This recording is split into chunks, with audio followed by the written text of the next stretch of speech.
Yo, what's up? It's your boy Domuto. We're back with another video. Today we're watching The Disturbing World of YNW Melly, now facing death penalty. Okay, you know what I'm saying? YNW Melly, you know what I'm saying? Whew. And that death penalty, you must did something real crazy, bro. I didn't even keep up with that, so I don't know what's about to talk about. I don't know what he did. Did he kill somebody or something? I don't know. Let's get into the video.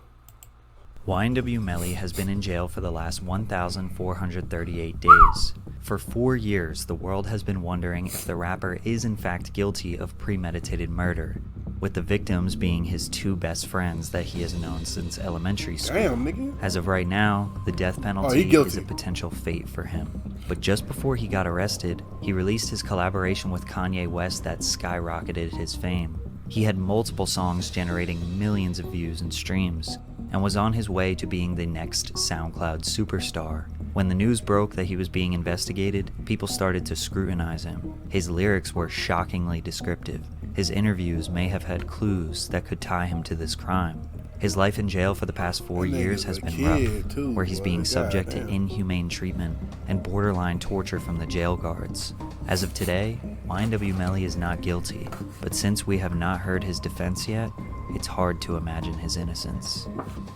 You been locked up 4 years? Why the trial haven't gone yet? Jamel Demons, yes, that's his real name, was born to mother Jamie Demons King when she was just 14 years old. Hell no, the teenager and her mother raised the boy at the Orangewood Park Apartments in Gifford, Florida. In kindergarten, Jamel met his first friend, Christopher Thomas, who we now know as YNW Juvie. So then when I walk in the kindergarten room, I see him, then he just started smiling and dancing, so it just made me happy. Now I want to be here. Since his mother was so young, they moved around to various projects up and down eastern Florida. He still doesn't know who his father is. Jamie says her son was a great kid, quiet, smiley, loved to sing and dance, but Melly admits he had a dark side to him, one that he discovered when he was just 9 years old. He had a little couch with a whole bunch of toys and shit under it, and I seen a toy gun. I was just playing with that bitch, like, pew, pew. Then Melly discovers his uncle's real gun. When I rolled, I hit my head under the couch. When I hit my head under the couch, I stayed up for a little bit.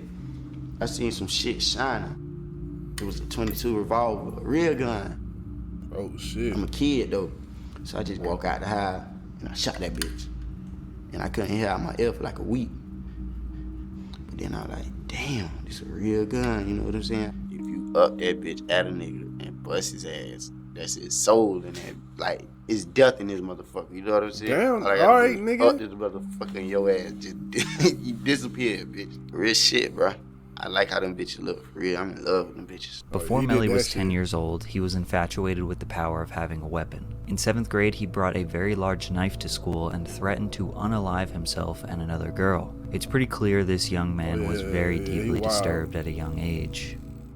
Shifting his focus towards music was productive for him. In 8th grade, he recorded his first song. Niggas be tripping, but never be body. You keep talking all this shit and I'm a happy rockin' party. You's a punk nigga. In 2015, YNW was formed. Jamel went by Melly, Christopher went by Juvie, Anthony Williams went by Sack Chaser. The rap crew started releasing music consistently on SoundCloud in mid-2015 and quickly gained support from their classmates. But at the start of 10th grade, Melly caught his first case for firing a weapon at 3 upperclassmen in a school zone. Demons was charged with 3 counts of aggravated assault with a deadly weapon and 1 count of discharging a firearm. That's his last name for real. That's this crazy. got him expelled from school and locked up for 1 year at age 16. It was during this time that Melly decided to take his music career very seriously, so he got to work. I just thought sometime I'll be home soon. It won't be long, I promise. I will be okay. Clearly, Melly had a gift. He has a very unique, raspy yet deep cadence and naturally knows how to control his pitch. He spent his days behind bars writing love songs and murder ballads. Girl,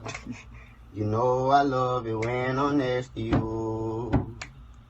Riding through the 772. When he got released around October of 2016, he released his track 772 Love, which gained a lot of local support and some online buzz. He then previewed another track that he wrote behind bars that would end up changing his life.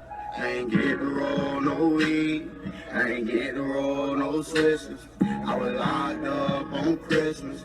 I ain't get to see my niggas. Melly knew this track, Murder on My Mind, was going to be a big one. He eventually recorded the song on a whole new beat with a faster tempo and released it in March of 2017. This is where Melly started taking his social media presence very seriously, focusing on Twitter, Instagram, and YouTube. Since he was on parole from his previous bid, the judge actually used this song as a violation of his parole because of its detailed lyrics of Melly fantasizing about murdering people, and thus he got locked up again. Now, using song lyrics to incriminate someone is illegal in some states, and a lot of people like to make the argument that it's just art, which is definitely true, but Melly, even outside of his music, has made multiple questionable statements that are too dark to ignore.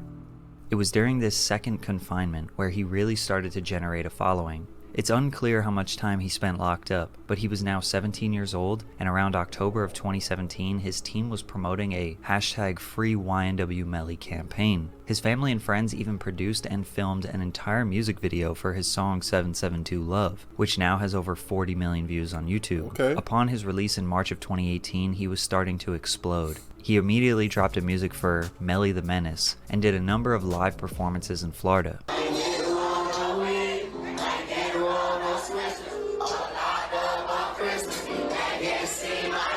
His fame was leveling up. He released Blue Balenciagas, which would go on to do 70 million views, released a track called Butter Pecan, and he was traveling around the country and enjoying his freedom. All the while, Murder on My Mind was generating millions of views, and rap fans around the world were catching on to the YNW Melly wave. In fact, a lot of artists like Young Thug, Lil Durk, T Grizzly, and Uzi were big fans of Melly before most other normal fans caught on. He was a lot of artists' favorite artist. Right after his 18th birthday, he got arrested again for possession of marijuana, possession of weapon or ammunition by a convicted felon, and drug paraphernalia. Cortland Henry, aka YNW Bortland, Melly's longtime friend, was also arrested for possession of a weapon or ammunition by a convicted felon. They both posted bonds and were released the following day. With Murder on My Mind exploding, it was time for him to record a music video, and it's too graphic for me to even show. But he visually depicts the aftermath of a crime scene where he shot a friend and the friend slowly dies in his arms. What the fuck? These lyrics have been psychoanalyzed, and even though he wrote this song many years ago,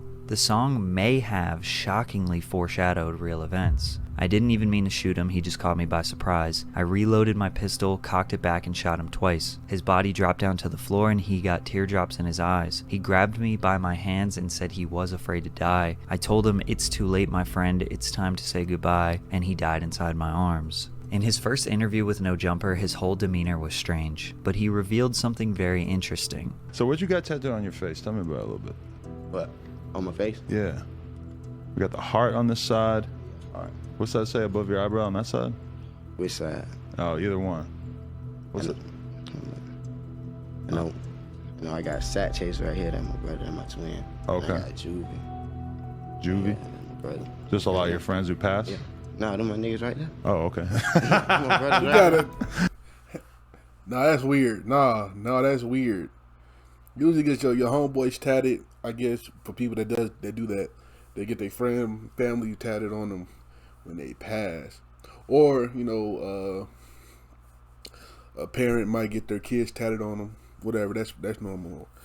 But nah, getting your homeboys tatted on you while they still alive is crazy. I ain't never heard of that shit before.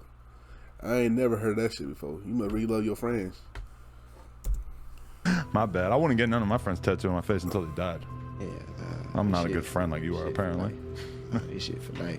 So Melly has his two best friends' name tattooed on his face. These types of tattoos are usually to commemorate lost ones, but in this case, they are alive and well for now. As Melly was finishing up his album We All Shine, one of Kanye West's writers, Sci-Hi the Prince, showed him Melly's music. Ye flew him out to LA to work on music, and when he got there, they had a pretty funny first meeting. I was eating a pickle in his refrigerator. When I turned around, all I heard was, "Who pickled them is?" Then I was like, "Oh shit, that's Kanye, what the fuck?"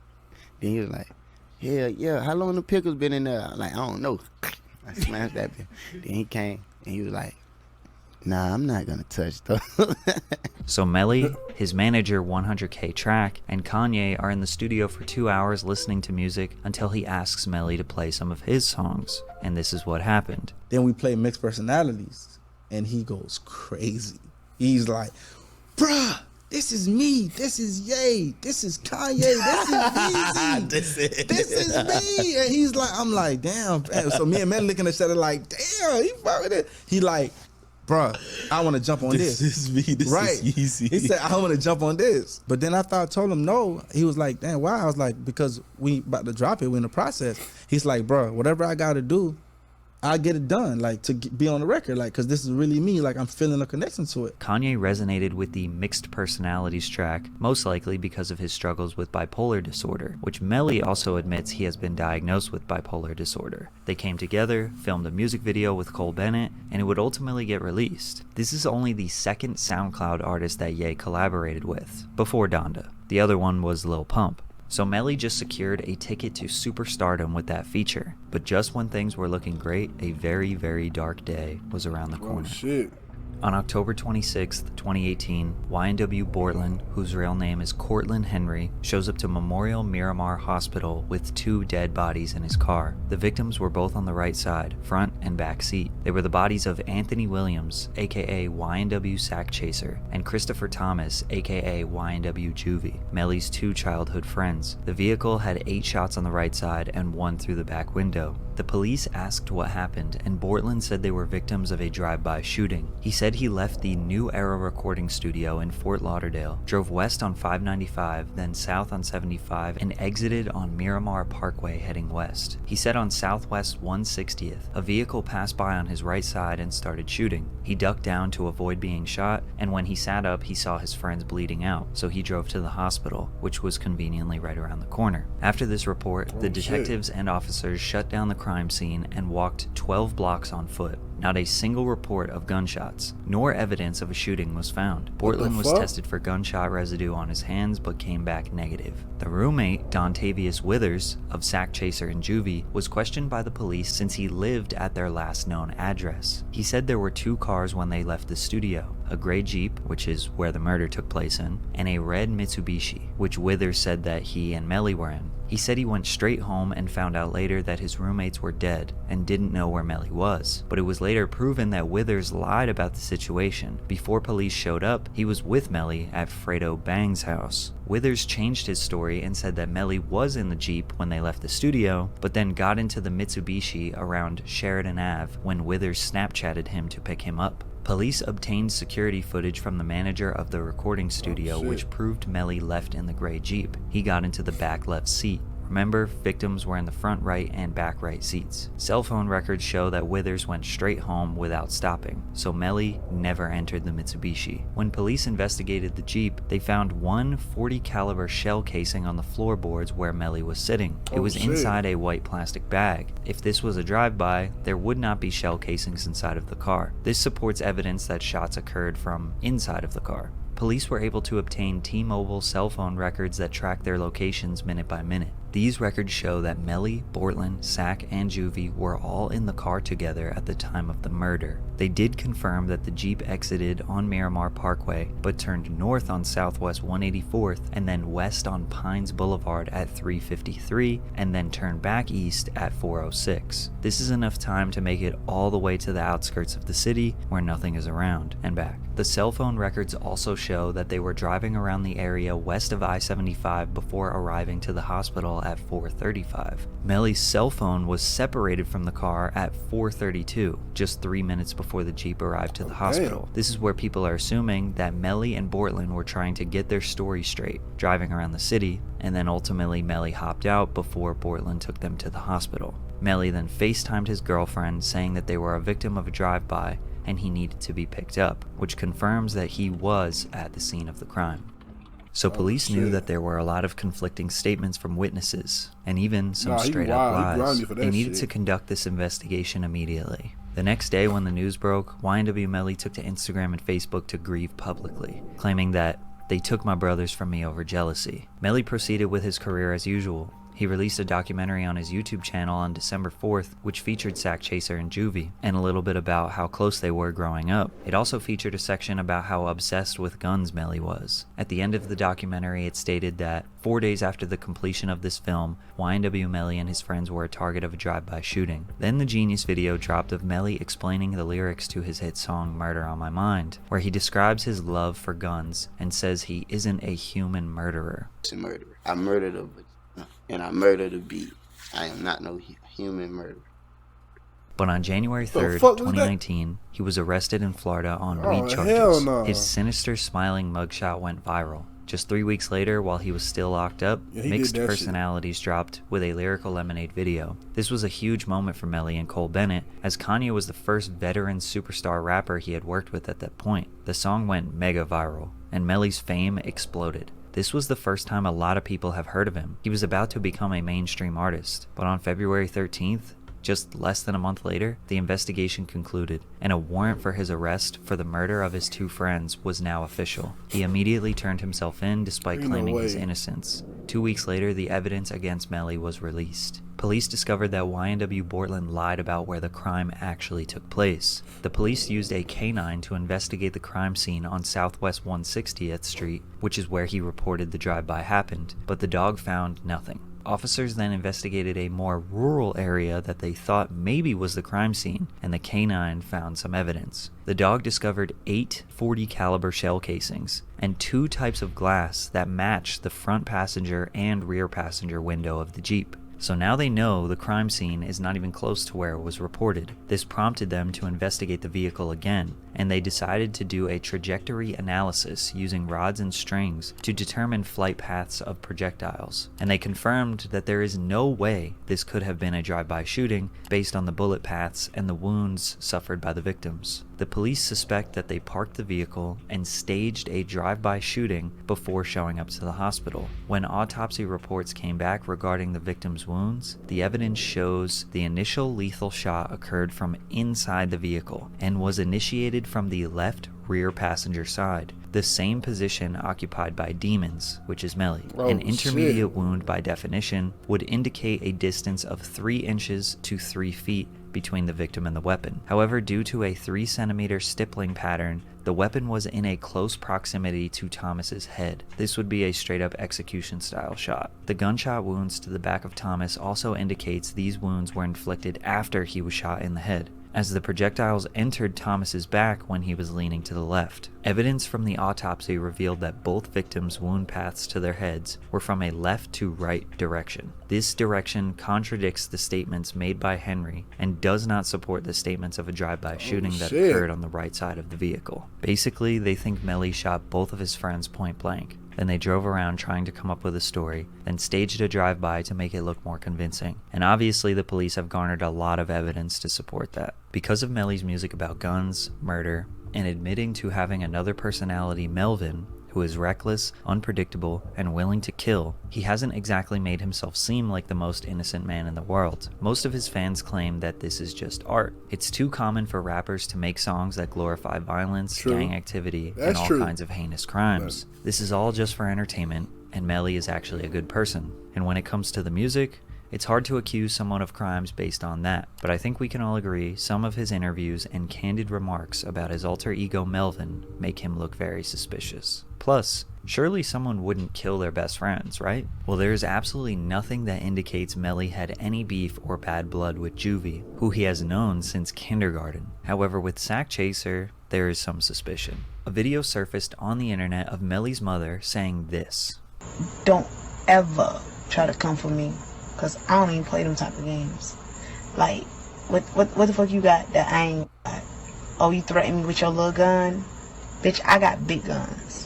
So she said Sack Chaser threatened her with a gun and also said that she has bigger guns. She was also in one of Melly's videos holding a Draco. So we can indicate from these that she might be into a more dangerous lifestyle than most mothers. Or maybe she was just being emotional on camera.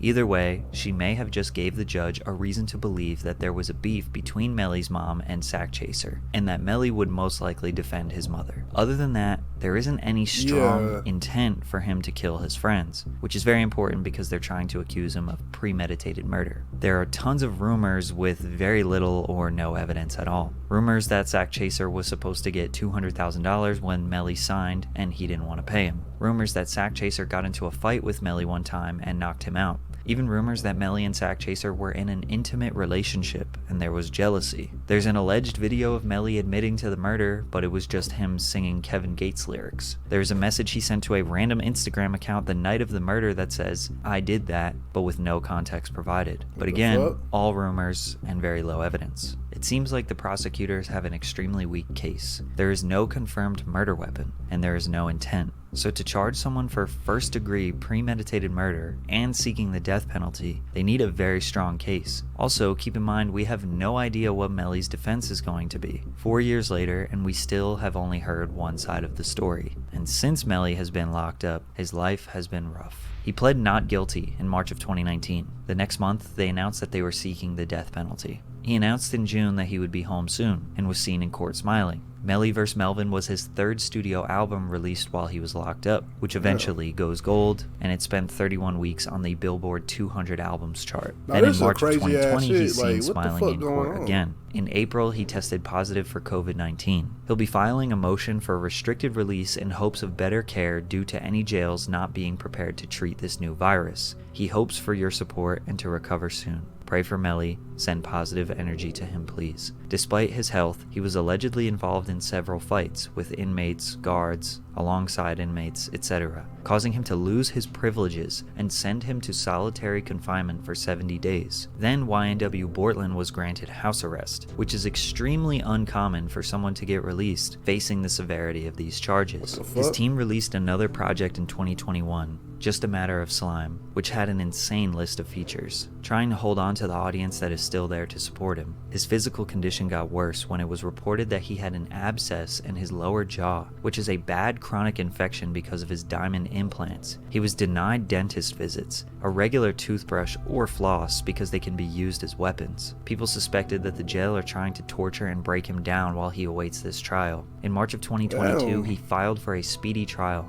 and was granted it. We thought we were going to get the answers, then it was pushed back a month, then another, and ultimately postponed indefinitely in May of 2022 after his own defense decided to rescind their speedy trial notion. There was another report that an inmate snitched on him and said he had shanks and pipe bombs in his cell, and he was trying to escape. But when they investigated, there was nothing. However, they did find weapons in someone else's cell close to him, so they were trying to pin it on Melly. At the end of 2022, he had made multiple long posts on his Instagram begging for help, citing specific officers that are abusing their powers, mistreating him, revoking his phone access, only letting him out of his cell for 1 hour a day, watching his every move, threatening to beat him up, and making sure his family never hears from him, cutting off all his communication with others and straight up torturing him. These Instagram posts let us know the type of inhumane treatment that YNW Melly is facing right now.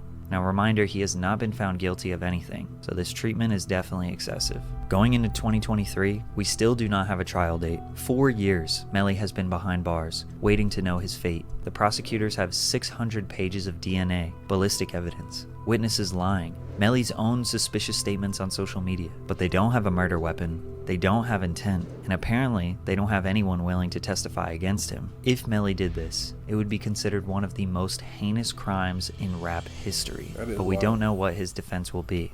So as of right now, he is innocent. Innocent until proven guilty, man. Wow. Okay, I did not know all that shit happened. I just knew he was in there for murder. I didn't know he would murder his friends and shit. I mean, I'm not saying, I don't know if he did it or not, whatever. But if he did, the way the cell phone records, I don't know, it's not looking too good, but they ain't got no murder weapon, though. That's crazy. They must have, and they must have threw that bitch in the lake or something. I don't know. It looking like he did it, but that's weird how they hold that trial back. Like, damn, 4 years already? Like, come on. I know COVID set a bunch of shit back, but still, like, Like the Meg and Tory shit happened in 2020. You know what I'm saying? Like, damn. And that shit happened in 2019. So why the fuck how that trial get first? You know what I'm saying? But anyway, shout out to Patrick CC. Like my reaction. Make sure you like, comment, subscribe, and I'll catch y'all next time. Peace.